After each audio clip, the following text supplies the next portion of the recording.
అతిపెద్ద షాపింగ్ ప్రపంచం సిఎంఆర్ మన కరీంనగర్ లో ప్రముఖ సినీ తారలచే ఆగస్టు 9న గొప్ప ప్రారంభం.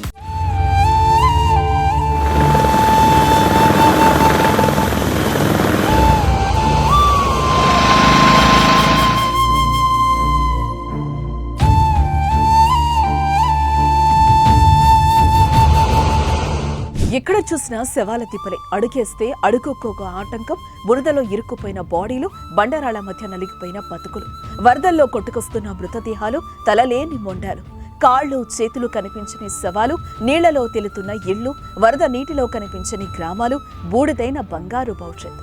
300 మందికి పైగా మృత్యువాత బండరాళ్ల కింద బయటపడే శవాలెన్నో.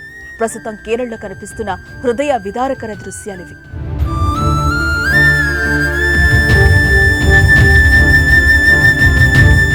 ప్రకృతిపై మనిషి పైచేయి సాధించారని సంబరపడినప్పుడల్లా నేనంటే ఇది అంటూ ప్రకృతి విలయ తాండవం చేస్తోంది. భూకంపాలు, సునామీ, వరదలు, వర్షాలు ఇలా రకరకాల కారణాలతో మానవుల జీవితాన్ని అస్తవ్యస్తంగా మారుస్తోంది. కళ్ళు మూసి తెరిచేలోగా ప్రకృతి చేసిన విలయ తాండవానికి, ప్రకృతి రాసే విషాద గీతానికి కొంతమంది వ్యక్తులు సజీవ సాక్ష్యాలుగా నిలిచిపోయారు.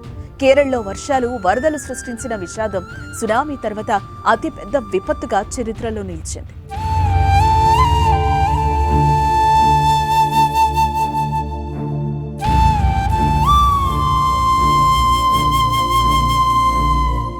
కేరళలో ప్రకృతి ప్రకోపానికి శవాల తిప్పగా మారిన ప్రాంతాల్లో అన్వేషణ, సహాయక చర్యలు యుద్ధ ప్రాతిపదికన కొనసాగుతున్నాయి. బురద, శిథిలాల నుంచి భారీగా మృతదేహాలు బయటపడుతున్నాయి.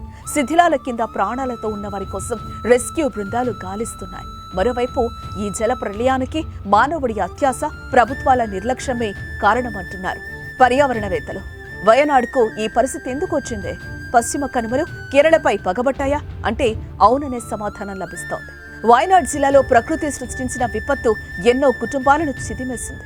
భారీ వర్షాలకు కొండ చర్యలు విరిగిపడి గ్రామాలను నేలమట్టం చేసిన ఘటనలో మృతుల సంఖ్య అంతకంతకు పెరుగుతోంది. భారీ వర్షాలకు కొండ చర్యలు విరిగిపడ్డంతో మండక్కై, చూరాల్మల ప్రాంతాలు నామరూపాలు లేకుండా ధ్వంసం అయిపోయాయి. ముండక్కైలో 150 వరకు ఇళ్లు ఉండగా వాటిల్లో 65 పూర్తి స్థాయిలో నేలమట్టమయ్యాయి. శిథిలాలను తొలగిస్తే కానీ లోపల ఎంతమంది ఉన్నారనేది తెలియదు. ఇక ప్రతికూల వాతావరణ పరిస్థితుల్లోనూ సహాయక చర్యలైతే కొనసాగుతున్నాయి. యుద్ధ ప్రాతిపదికన రెస్క్యూ ఆపరేషన్ చేపట్టిన భారత సైన్యం దాదాపు 1000 మందికి పైగా స్థానికులను సురక్షితంగా కాపాడింది.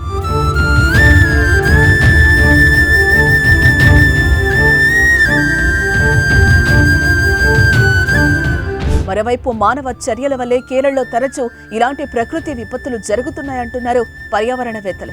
కేరళకు పశ్చిమాన అరేబియా సముద్రంతో పాటు తూర్పున విస్తారమైన పశ్చిమ కనుమలు విస్తరించి ఉన్నాయి. వీటిని ఆస్వాదించేందుకు పర్యాటకులు భారీగా తరలిస్తూ ఉంటారు. దాంతో ఎకో టూరిజం పేరుతో హోటళ్లు, రిసార్ట్ల నిర్మాణం భారీగా జరుగుతోంది.